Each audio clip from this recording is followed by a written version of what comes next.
नमस्कार। राजनीति में कदम रखने के बाद नेता अक्सर अमीर हो जाते हैं, ऐसा तो आप सभी ने सुना होगा। आलीशान बंगला, लग्जरी गाड़ी और रईसी नेताओं की पहचान बन जाती है। मगर इस मामले में राजस्थान के सांसद स्वामी सुमेधानंद सरस्वती की कहानी सबसे जुदा है। सिजलर्स न्यूज के नो योर नेता सीरीज में आज हम बात कर रहे हैं राजस्थान के सीकर सांसद स्वामी सुमेधानंद सरस्वती की, जो देश में सबसे गरीब सांसद हैं।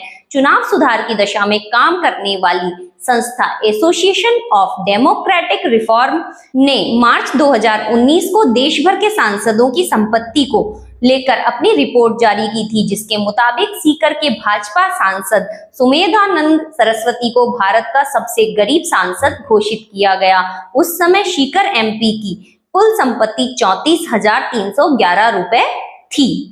लोकसभा चुनाव 2019 में सीकर की जनता ने गरीब नेता की झोली वोटों से भर दी और उन्हें दूसरी बार संसद पहुंचा दिया।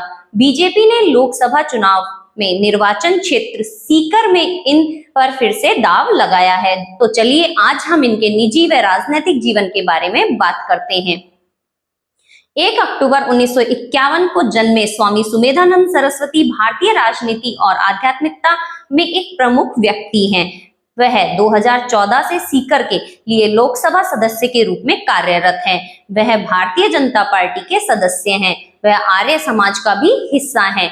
उनका जन्म पंजाब के रोहतक में माया राम आर्य और भारती देवी के घर एक जाट परिवार में हुआ था, जो अब हरियाणा का हिस्सा है। उन्होंने चौधरी चरण सिंह विश्वविद्यालय से संस्कृत में स्नातकोत्तर की डिग्री हासिल की। 1974 में उन्होंने आर्य समाज में शामिल होने के लिए अपना घर छोड़ दिया। सुमेधानंद सरस्वती एक साधु हैं और उन्होंने एक वैदिक आश्रम भी स्थापित किया है।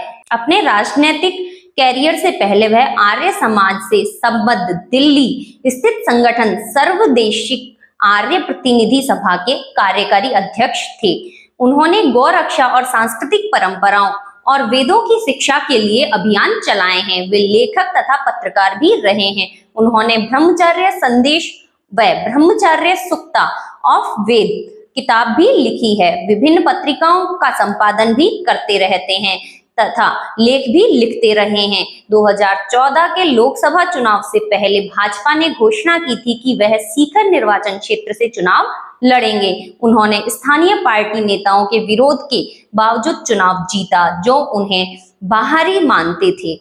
उन्होंने अपने निकटतम प्रतिद्वंदी भारतीय राष्ट्रीय कांग्रेस पार्टी के प्रताप सिंह जाट को लगभग 2,39,000 मतों के अंतर से हराया। सीकर को संत के रूप में मिले सांसद स्वामी सुमेधानंद सरस्वती की साफ छवि और शीर्ष नेतृत्व का इन पर भरोसा कायम रहा है। यही वजह है कि लोकसभा चुनाव 2019 में भाजपा ने सीकर सीट से फिर से इन पर दांव लगाया था और इन्होंने पिछली बार से ज्यादा अंतर से जीत अर्जित की थी। लोकसभा चुनाव 2019 में सुमेधानंद सरस्वती ने 7,72,104 व कांग्रेस प्रत्याशी सुभाष महारिया ने 4,74,948 वोट हासिल किए। स्वामी सुमेधानंद 2,97,156 मतों से लगातार दूसरी बार सीकर के सांसद बने थे। लोकसभा चुनाव 2024 में सीकर में बीजेपी के स्वामी सुमेधानंद और सीपीएम के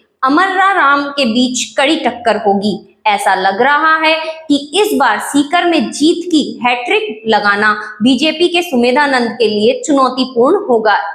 हर बार इस सीट से कांग्रेस और सीपीएम अपने अपने उम्मीदवार उतारती है, लेकिन इस बार दोनों ने गठबंधन करके अपना उम्मीदवार उतारा है। तो ऐसे में गठबंधन का वोट बैंक बड़ा हो गया है।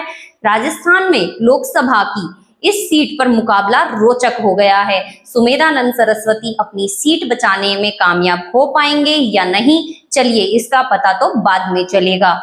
और अधिक जानकारी पाने के लिए हमारे चैनल को लाइक एंड सब्सक्राइब जरूर करें और अपने विचार कमेंट बॉक्स में लिखें। धन्यवाद।